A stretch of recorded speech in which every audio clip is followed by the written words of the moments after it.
यह देखिए coffee point के ठीक नीचे का नज़ारा। यहाँ पर जंगल जल रहा, वहाँ कर यह पेड़ के ऊपरी हिस्से तक आग पकड़ ली है। आग कहाँ से पकड़ी है यह देखिए, ये जो चिंगारी दिख रही है यहाँ से अब पेड़ के ऊपर के हिस्से तक। शीघ्र करिए, आप लोग को तो तुरंत जो है जाना चाहिए। जंगल जल रहा है, जो प्राण वायु दे रहा है जंगल एरिया छोटे छोटे है ना, प्राण वायु दे रहा है, उनकी प्राणों की रक्षा कौन करेगा? हम ही लोग को तो करना है ना, आपकी ड्यूटी है। किस पद पे हैं आप? हैं बालको वन परिक्षेत्र में है? किस पद पे हैं? हैं जो भी पद में है। कहाँ है? रेंजर साहब भी हैं? नहीं है। चलिए जल्दी करिए आप लोग जो है, जंगल में आग लगी है पूरा जो है। और कितने लोग हैं टीम में, कितने लोग हैं? चलो कम से कम। चलिए, प्राण वायु देने वाले जो जंगल हैं उनकी रक्षा हमको करनी है। हाँ चलिए सब लोग चलिए आप लोग।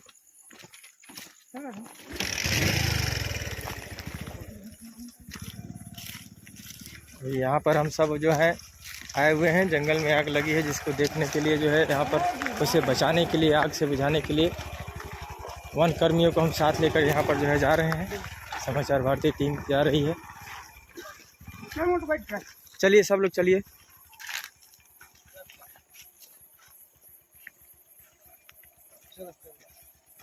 चलिए कितने लोग हैं?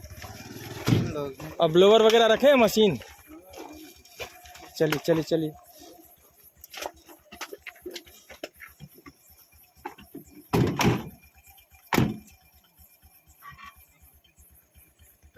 सीधा कॉफी पॉइंट क्षेत्र में चलिए। मोड़िए गाड़ी।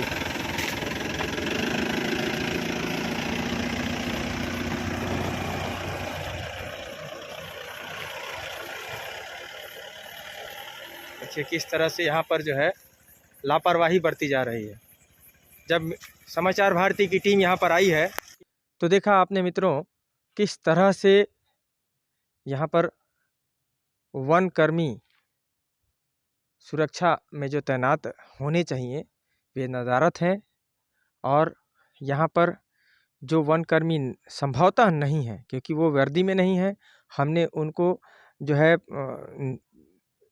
है उनको देखा यहाँ पर आप क्या कर रहे हैं, क्योंकि आगे जंगल में आग लगी हुई है।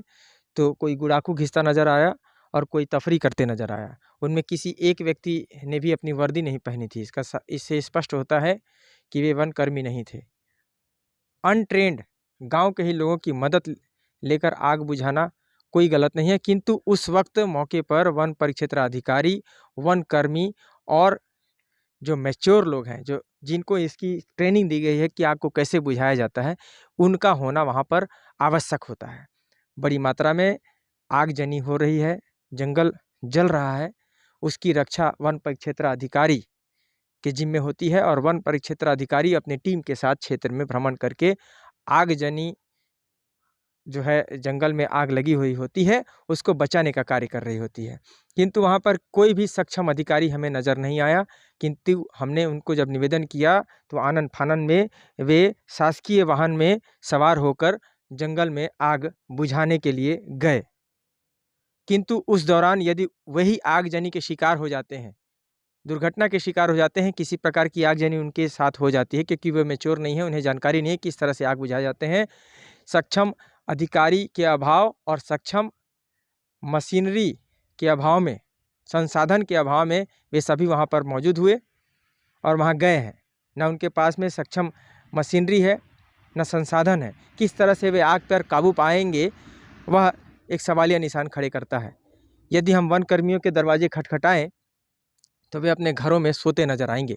यह वन परिक्षेत्र अधिकारी बालको कि हम कार्यालय के सामने हैं। यहाँ पर किसी भी प्रकार की उथल पुथल नज़र नहीं आ रही, ना ही वन कर्मी हैं, चूँकि रात का मामला है। किंतु दिन रात यदि इनकी ड्यूटी होती है, अगर आगजनी होती है तो यह कहकर बच नहीं सकते हैं कि आज रविवार है या शाम को 8 या 9 या 10 रात्रि के 11 या 12 बज गए।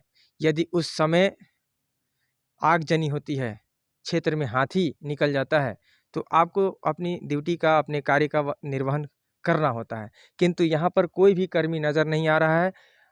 लेमरू के पश्चात कॉफ़ी पॉइंट से लेकर अभी यहाँ पर बालको वन परिक्षेत्राधिकारी जो कि 25 किलोमीटर की दूरी पर है, वहाँ से यहाँ तक हम मौका मुआयना करके आए हैं। सिर्फ जंगल में आग लगी है, जंगल जल रहा है, किंतु वन कर्मी हमें यहाँ से लेकर 25 किलोमीटर दूर तक जहाँ तक आग लगी है और बीचों बीच कई जगह स्थानों पर आग लगी है, हमने वीडियो के माध्यम से दिखाया है, वहाँ तक किसी एक कर्मी भी हमें दिखाई नहीं पड़ा। तो कहीं ना कहीं घोर लापरवाही बरती जा रही है। इस लापरवाही में जो लाखों करोड़ों की क्षति हो रही है, पेड़ पौधे तो नुकसान हो ही रहे हैं, साथ ही वन कर्मी वहाँ पर वन कर्मी नहीं होने की अवस्था में वन जीवों को भी क्षति पहुँच रही है। कहीं ना कहीं वे भी बड़ी मात्रा में उथल पुथल करते हुए आगजनी के शिकार हो सकते हैं। कईयों की मौतें हो गई होंगी या हो सकती हैं, क्योंकि आगजनी में जब उनके बॉडी पर सिर्फ रुएं होते हैं जो कि बहुत सेंसिटिव होते हैं, शीघ्र उनमें आग पकड़ सकती है, आग की लपटें आ सकती हैं, वे किस प्रकार अपनी जान बचाएंगे।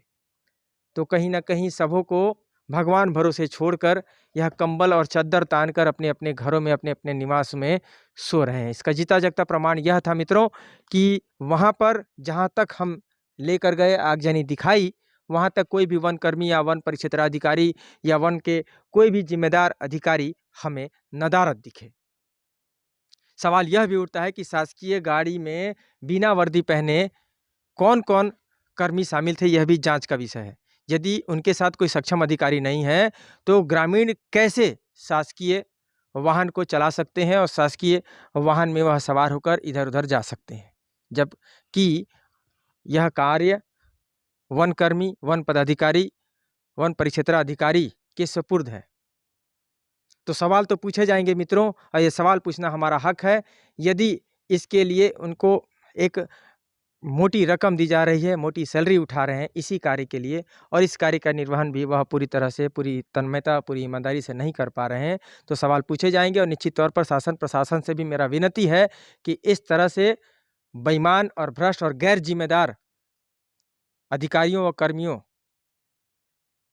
की कार्य के दौरान जांच करने की आवश्यकता है और जांच कर उचित कार्रवाई करने की आवश्यकता है, ताकि वे अपने कार्य क्षेत्र में पूरी ईमानदारी और तन्मयता बरत सकें और हमारा देश, हमारा क्षेत्र सुरक्षित रह सके, जिसकी वे मोटी सैलरी पा रहे हैं। और वह सैलरी किसी और की नहीं है, वह सैलरी हमारे द्वारा दी गई टैक्स के माध्यम से उनको प्रदान की गई सैलरी है। तो सवाल तो पूछे जाएंगे मित्रों, और मैं लगातार पूछता रहूंगा। धन्यवाद। कैमरा सहयोगी पुरुषोत्तम साहू के साथ मैं प्रधान संपादक मुकेश भारती। जय हिंद।